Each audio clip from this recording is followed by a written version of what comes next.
Fala, gente boa! Bom, eu iniciarei a nossa segunda conversa, né, a nossa segunda prosa no popular, né, no mês que é popularmente conhecido, né, como o mês discurso de política, ou seja, o mês da mentira, né, mostrando essa foto aqui, tá? Desse povo todo aqui, tá? Essa foto aqui, o que vocês estão vendo, tá?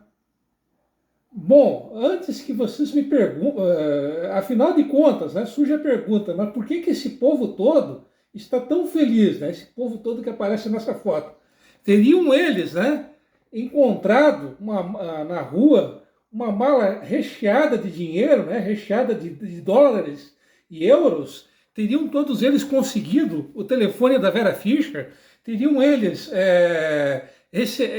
descoberto, né, que acabaram de receber alguma herança, né, de algum parente, né, distante, muito rico, né? Afinal de contas, por que esse povo todo ali da foto está tão contente assim, né? Bom, obviamente esses motivos que eu acabei de citar não são os motivos daquele povo todo estar contente, né? Bom, o que vocês viram, tá, é uma foto, tá, da revista Placar do dia 17 de agosto de 1987, tá? Essa edição número 898, a praticamente extinta revista Placar. Ela ainda existe, mas bem fraca, né? Não lembra nem um pouco, né? O que foi antigamente, o que ela foi antigamente, tá? Mas afinal de contas, o que era aquele povo todo? Bom, é que nessa data, alguns dias antes, em 9 de agosto de 1900, dia 9 de agosto, né, obviamente de 87, o Vasco foi campeão carioca em cima do Flamengo. Então aquele povo todo que vocês viram, tá? Em parte eram jogadores, em parte eram diretores do clube, do Vasco, obviamente, e em parte torcedores que invadiram o gramado, tá? Mas afinal de contas, por que eu estou falando de um título que o Vasco, que não ganha nada há trocentos anos, um título que o Vasco ganhou lá no tempo dos dinossauros? Por que eu estou falando isso com você, já que o foco desse vídeo é a história de Joinville, algo que não tem nada a ver? Bom, é que o mais novo inscrito daqui do canal, o mais novo membro da família TV Alameda Cultural, tá? Ele tem a ver com o Vasco, melhor, ele tem tudo a ver com o Vasco, tá? Eu estou me referindo ao Johnny Henrique Vardovski, tá? O Johnny, no momento, ele é líder de um grupo, né, de torcedores, obviamente do Vasco, chamado Vascoville. Esse grupo é um grupo, basicamente um grupo de WhatsApp, e vez ou outra eles se encontram e realizam eventos, né? Eles não têm uma sede fixa. A ideia da Vascoville é vir futuramente a ter uma sede fixa, né? E a promover eventos com regularidade. Então, no momento, o Johnny, ele é o líder, repetindo, ele é o líder desse grupo. Então, por isso que eu acabei de mostrar aquela foto jurássica do tempo dos dinossauros para vocês, né? Isso é uma homenagem ao mais novo inscrito do canal, né? E como o próprio nome dele já entrega, né? Vardovski, né? O próprio sobrenome já entrega. Obviamente ele é de origem polonesa. Uma das avós dele veio de Corupá, né? Era natural de Corupá. Na época Corupá ainda não tinha esse nome, ainda tinha o nome de Hansel Humboldt, né? Corupá, que só se emancipou, né, de Jaraguá em 1958. Antes disso, até 34, de 1908 até 34, Corupá foi um distrito de Joinville, por incrível que pareça, né? E a outra avó do Johnny, ela veio do Rio de Janeiro, né? Então o Johnny, ele é de origem, digamos, catarino-carioca, né? E polonesa, obviamente, né? E no momento ele está tentando, né? Ele está querendo montar a árvore genealógica da família dele, né? E então o Johnny, né? Em bom polonês, Witamy, né? Witamy para você, né? Bem-vindo aqui à TV Alameda Cultural, Witamy, né? Bom, né? Jogação de confete à parte, né? Se você quer que eu jogue toneladas de confete em você, como eu acabei de fazer aqui com o nosso amigo Johnny, por favor, se inscreva aqui no canal, tá? Não custa rigorosamente nada. É totalmente gratuito, tá? Bom, agora falando o que interessa, tá? Agora finalmente voltando a falar sério, tá? Bom, eu tinha iniciado o vídeo fazendo aquela brincadeira, né? Que abriu o mês da mentira e tudo mais, tá? Bom, a princípio, se você fizer, se você espremer os seus neurônios, né? Se fazer um esforço gigantesco, você não irá se lembrar de nenhum fato histórico, pelo menos em relação a Joinville, que tenha ocorrido no mês de abril. Talvez o único evento histórico, né, que vem à mente é a inauguração do estádio Ernesto Chileme Sobrinho, popular Ernestão, né? Para quem não sabe, o Ernestão ele foi inaugurado em 16 de abril de 1933. Inclusive, em abril do ano passado, eu cheguei a gravar um vídeo contando um pouco da história do Ernestão, né? 3 vídeos, na verdade, tá? Bom, tirando, obviamente, a inauguração do Ernestão, que foi como eu disse, como eu acabei de dizer, foi em 16 de abril de lá de 1933, fora isso, não há mais nenhum evento histórico, né? Algum evento da história de Joinville que tenha ocorrido no mês de abril. Mas não, houve sim um evento histórico, um evento na história de Joinville, tá? Que ocorreu no mês de abril, tá? Bom, esse evento foi a celebração dos 50 anos da fundação de Joinville. Inclusive, aproveitando a oportunidade, tá? Eu irei mostrar para vocês uma foto, né? Uma outra foto, tá? Essa próxima foto que eu irei mostrar a vocês, tá? É desse cara aqui, tá? Esse cara aqui que aparenta estar pensando na morte da Bezerra, tá? Eu já irei dizer a vocês quem é esse cara, tá? Esse senhor aqui que está pensando na morte da Bezerra, tá? Bom, a princípio, né, a celebração, voltando, né? A princípio, a celebração pelo cinquentenário de Joinville, ela ocorreria, tá? Entre os dias 9 e 18 de março de 1901, né? Acontece que março, como mais do que é sabido, é um mês extremamente quente, né? Então, o que os nossos joinvilenses lá de 1901, eles acabaram decidindo, né? A prefeitura, né? Ou melhor dizendo, o governo municipal de Joinville, ele acabou decidindo. Ele acabou optando por realizar os festejos pelo cinquentenário da cidade de 28 de abril até 5 de maio.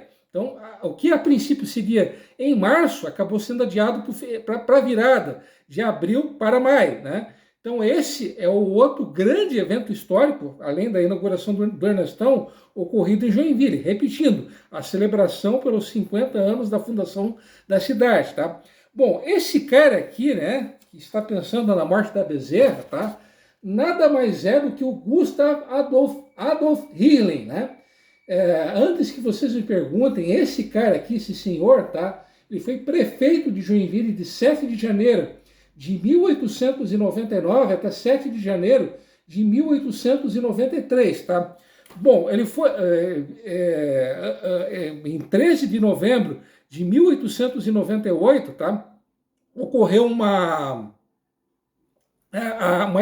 a eleição para prefeito de Joinville.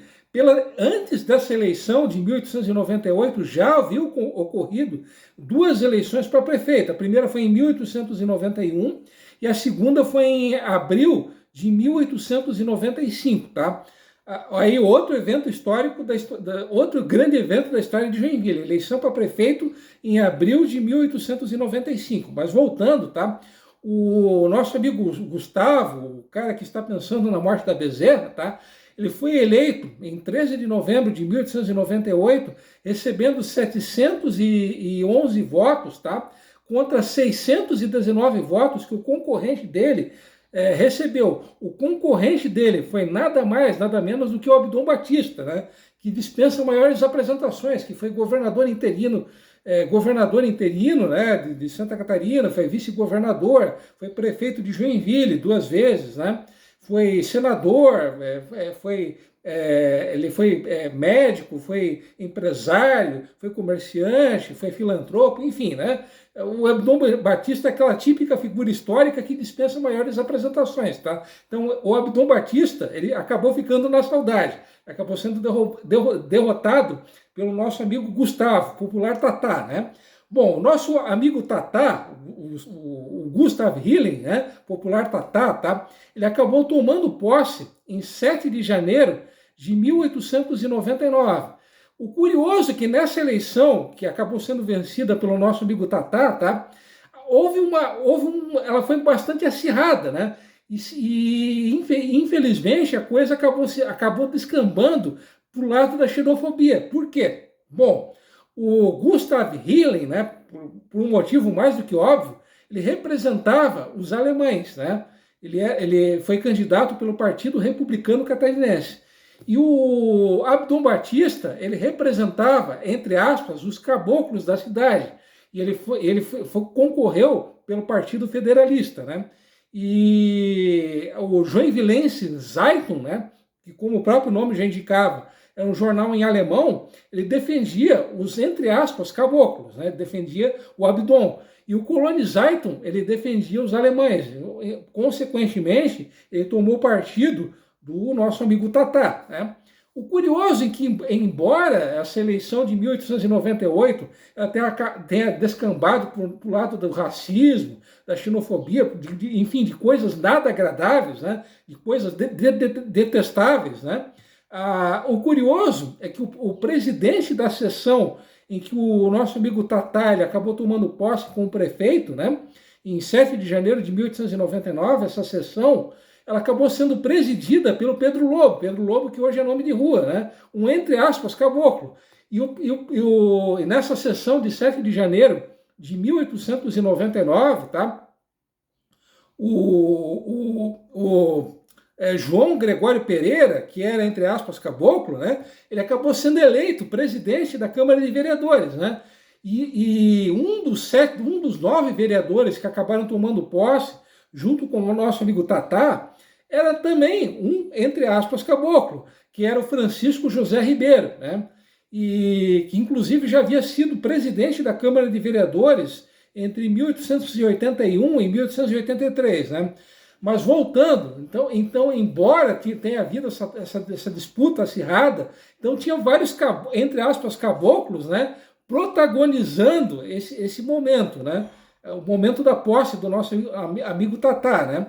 Bom, como eu até já cheguei a comentar em um vídeo anterior, pela legislação da época, o prefeito ele não havia o cargo de vice-prefeito. O que acontecia? Bom, o prefeito ele acabava indicando 2 pessoas que não precisariam necessariamente ser vereadores ou estar ocupando algum cargo público para substituí-lo em eventuais ocasiões, tá? Então, nessa sessão em que o nosso amigo Tatá ele acabou tomando posse em 7 de janeiro de 1899, ao mesmo tempo em que ele acabou tomando posse, ele acabou anunciando que os seus eventuais substitutos seriam o Otto Ben, que hoje é nome de rua, né? A famosa rua Otto Ben, né? E o outro substituto, além do Otto Ben, o outro, entre aspas, vice-prefeito, seria o Friedrich Jordan, né? Então, esses seriam substitutos do nosso amigo Tatá, né? No caso de algum eventual imprevisto, né? Repetindo, o Otto Ben e o Friedrich Jordan, esses seriam os, entre aspas, 2 vice-prefeitos de Joinville. Inclusive, eu tenho uma foto aqui do Otto Ben, né? Para quem nunca ouviu, né? Nunca viu a figura do Otto Ben, o Otto Ben foi esse cara aqui, tá? O do óculos pequeno, tá? Então, o bigodudo aqui, né? Então, espectadores da TV Alameda Cultural, esse aqui é o Otto Ben, espectadores da TV Alameda Cultural. Então vocês estão sendo apresentados, né, ao Otto Ben, né, ao bigodudo, tá? Bom, essa aqui é uma foto, tá? Aproveitando a oportunidade, eu vou mostrar para vocês uma outra foto, tá? Infelizmente, não se sabe a data em que essa foto foi batida, tá? A primeira casa que vocês estão vendo, tá, que aparece em primeiro plano, tá, justamente era a residência do Gustav Hillen, né, nosso amigo Tatá. Nesse local, hoje, existe a agência central da Caixa Econômica Federal. Tá? Então repetindo, essa casa que está aparecendo em primeiro plano foi a residência do Gustav Hillen. Tá? Ainda sobre Gustav Hillen, tá?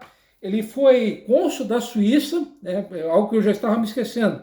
Ele era filho, né, de um casal de imigrantes suíços que veio pela segunda leva de imigrantes que chegaram a Joinville, né? E os pais dele vieram para um navio veleiro chamado Emma e Louise, né? Isso em 27 de setembro de 1851, a data que eles acabaram chegando, né, a São Francisco. E ele, como eu acabei de dizer, né, ele foi cônsul da Suíça entre 1920 e 1923. Ele foi subdelegado de polícia, ele foi juiz de paz, ele foi agente dos Correios na cidade, ele foi comerciante, né? Inclusive aquele prédio que eu mostrei para vocês era também, ao mesmo tempo, a casa e o comércio dele, né? Ficava ali na esquina da Rua do Príncipe com a 13 de Maio, né? Enfim, ele foi uma figura bem importante. Ele nasceu em 1857 e veio a falecer em 9 de janeiro de 1948. Ele acabou falecendo aos 90 anos de idade. Teve uma vida bem longeva, né? O nosso amigo Tatá, né? Como esse vídeo já chegou aos 16 minutos e já está chato, insuportável, já está um saco, tá? Então eu vou ficando por aqui. Obviamente, trarei mais curiosidades a vocês no vídeo seguinte, tá? Então até lá e um abração, beleza?